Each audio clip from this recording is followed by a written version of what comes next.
DElEd entrance exam UP में, उत्तर प्रदेश में पिछले साल से ही ये जो है विवादों के घेरे में आ चुका है। और हाई कोर्ट ने, इलाहाबाद हाई कोर्ट ने जो डिसीजन लिया गया था 2024 में, उसको लेकर के अपना फैसला दे दिया है। अब फाइनली जो है DElEd, UP DElEd entrance exam जो है हो सकेगा। अब देखो इस बार हो पाएगा कि नहीं, और कि जो भी चीजें होंगी 2 से 3 दिनों में क्लियर हो जाएगा कि इस बार यूपी डीएलएड होगा कि नहीं, और क्या मिनिमम एलिजिबिलिटी रखा गया है उस पर भी बात करेंगे। कोर्ट में आखिर में किस पॉइंट पे बहस हुई जिसकी वजह से जैसा पहले क्वालिफिकेशन एलिजिबिलिटी था वही रखा गया है, चलिए डिटेल में जानते हैं। सो फ्रेंड्स, चैनल पर पहली बार विजिट करें तो चैनल को सब्सक्राइब कर लेना, बेल आइकन को हिट कर देना। आप सभी जानते हो कि यहाँ पे यूपी डीएलएड से रिलेटेड हर इंफॉर्मेशन दी जाती है। उसके साथ साथ यूपी में आप लोग अगर डीएलएड करना चाहते हो तो आप लोग का एडमिशन भी करवाया जाता है। तो हमारे नंबर से आप कॉन्टेक्ट में रहिएगा। जैसे ही अगर वैसा कुछ आता है इस नंबर पे काजल मैम से आप लोग जुड़े रहिएगा।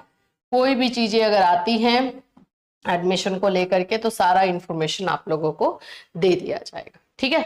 चलिए, सबसे पहले तो मैं आपको बता दूं कि डीएलएड में प्रवेश की अर्हता स्नातक ही रहेगी। इसी पर जो है बवाल पिछले साल से चल रहा है। इसको इंटरमीडिएट करने की मांग हुई थी और इवन ऐसा था कि जो डिसीजन भी दे दिया गया था कोर्ट की तरफ से कि हाँ मिनिमम क्वालिफिकेशन जो है इंटर रहेगा, क्योंकि हर जगह पर जेबीटी कहीं पर जाना जाता है, कहीं पे डीएलएड के नाम से जाना जाता है, वहां पे इंटर ही होता है।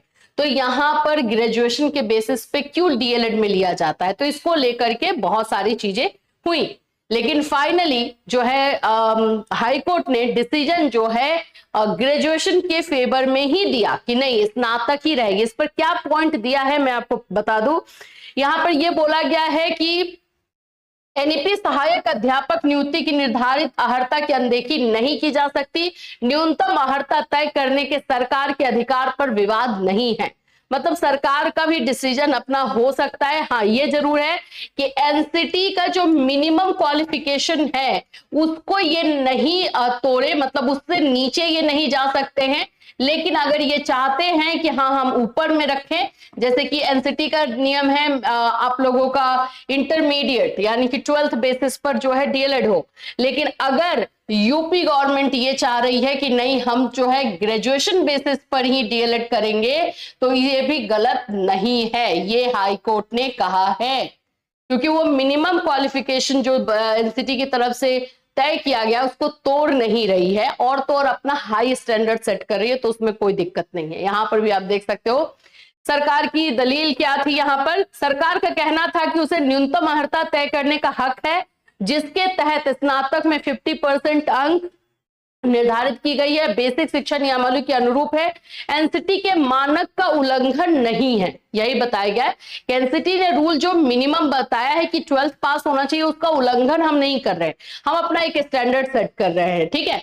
शिक्षा की गुणवत्ता में सुधार के लिए सरकार को अर्हता बढ़ाने का अधिकार है, तो वो ऊपर वाला सेट जो है रख सकती है। बस इसी के आधार पर ये पॉइंट सोचो कितना सारे गेम को ही बदल के रख दिया है। तो एनसीटी निर्धारित अधिकार है। कोर्ट ने कहा कि एनसीटी निर्धारित अर्हता अकेले नहीं पढ़ी जाएगी, अध्यापकों की नियुक्ति अर्हता के साथ देखी जाएगी, गुणवत्ता देखी जाएगी, कई ट्रेनिंग कोर्स को देखा जाएगा और उसी के आधार पर जो है हाई कोर्ट ने, इलाहाबाद हाई कोर्ट ने जो है राज्य सरकार की विशेष अपील जो राज्य सरकार ने की थी उसको स्वीकार कर लिया है और जो 12th बेसिस पे यानी इंटर बेसिस पे होने वाला था उसको रिजेक्ट कर दिया गया, उसको रद्द कर दिया गया। अब आपका यही क्वेश्चन होगा कि आप बोलोगे कि मैम ये बताइए कि इस बार डीएलएड एंट्रेंस जो यूपी डीएलएड में एडमिशन का प्रोसेस कब से स्टार्ट होगा।